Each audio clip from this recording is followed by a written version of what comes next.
you are probably throwing away some very valuable ingredients that your garden has ever seen, okay? So most people think composting only means vegetable scraps and banana peels or fruit stuff, whatever, but your compost pile is actually craving some of the weird stuff you normally throw away. Things like greasy pizza boxes, hair clippings, and cotton fabric, okay? And honestly, I think one of the biggest reasons people quit composting is because they think it has to be perfect. And guess what? It doesn't, okay? Yeah, I can be a lazy composter sometimes. Don't tell anyone I said that, okay?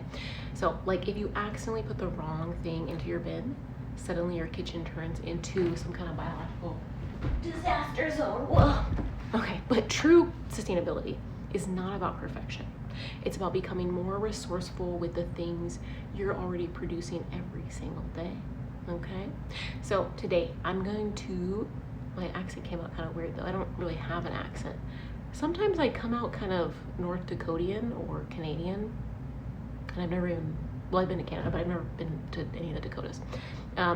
Anyways, we're gonna go over some 5 surprising things you can compost that most people throw straight into the trash, okay?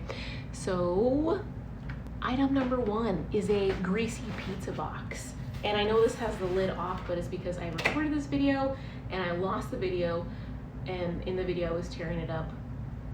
But here it is, and it's a pizza that I just got for this video to eat, and it's still in the box. Anyways, most recycling facilities actually can't recycle cardboard once it's soaked with grease or food residue.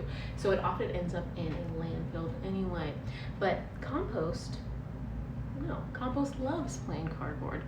And the cardboard acts like a carbon-rich brown material, and the greasy sections can still break down naturally over time, okay? Just avoid glossy or plastic-coated sections. Tear the box into smaller pieces and throw it into your compost pile. I like this. And I'll throw that rest when I finish eating this, okay?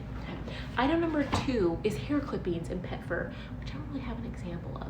So I'm thinking, should I cut my hair for this video? Probably. So anyways, next time you clean your hairbrush or groom your dog or brush them, don't automatically throw that hair away, okay? Hair and pet fur are rich in nitrogen, which helps feed the microorganisms, breaking everything down inside your compost. And I know this is kind of controversial because not everyone would agree with me for saying that. But yeah, anyways.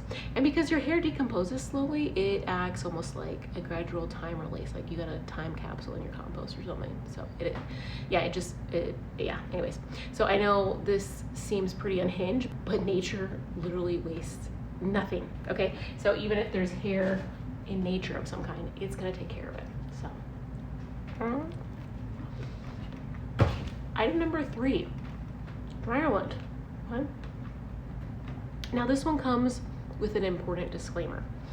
Dryer lint can absolutely be composted if your clothes are mostly natural fibers like cotton, linen, or wool. So if it's not those things, don't put it in your compost, okay?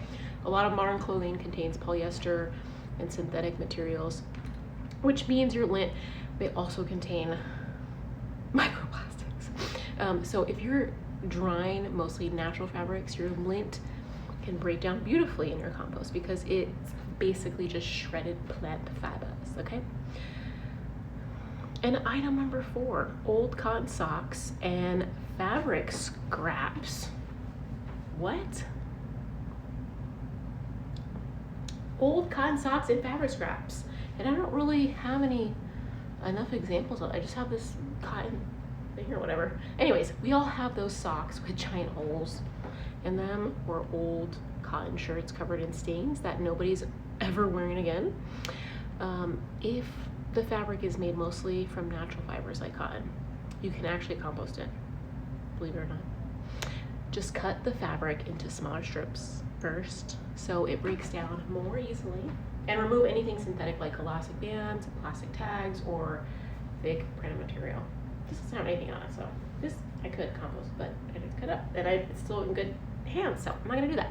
And instead of sitting in the landfill for years, it can gradually return back to the earth. Hiccup, excuse me. Number 5, You can use unbleached coffee filters and used matches. And finally, your morning coffee routine. Most people already know coffee grounds can go into the compost, but do you know that the unbleached coffee filters and used wooden matches can do?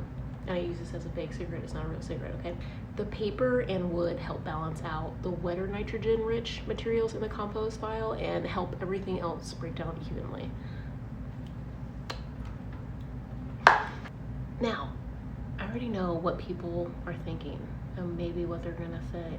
Jessica, if I start storing pizza boxes, dog hair, and coffee filters in my kitchen, my house is going to smell terrible. That may already be happening. So just kidding. And honestly, that would happen if you were just throwing everything into some random bucket, okay? Yeah, fit your pizza box in here for sure. But the reason systems like this actually work because of the design of the bin itself, okay?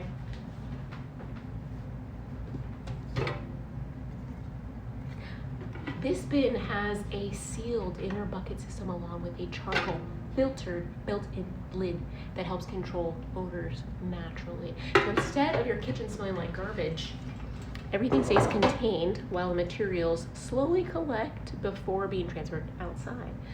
And yeah, if you have small pieces of all this stuff, you might be able to fit it in here in portions. So no bugs, no horrible smells, no giant complicated setup. So your trash does not want to spend the next 50 years trapped in a landfill, because that's what happens. That's what is happening right now worldwide. A lot of it can actually return back into the earth and become something useful again, like soil. And honestly, that mindset shift changes the way we all look at waste completely. Seriously. You stop seeing garbage and you start seeing resources. So if you've been wanting to compost but feel overwhelmed trying to do it perfectly, let this be your sign to begin, okay? Start small, stay curious, and let nature do what nature has always done best. And it just does. It just is, and it just takes care of things. Okay, and if you want to check out the filtered compost bin I'm using, the link is down below, okay guys? And remember, your future garden is probably hiding inside your trash right now, okay? See you guys in the next video. It's Jess from Compost Cultura. Check out my website, compostcultura.org. Please like, subscribe, comment, and share this video. Let me know if you have any questions about how to start your compost garden, your compost bin. Yeah. Okay. Anyways, till next time.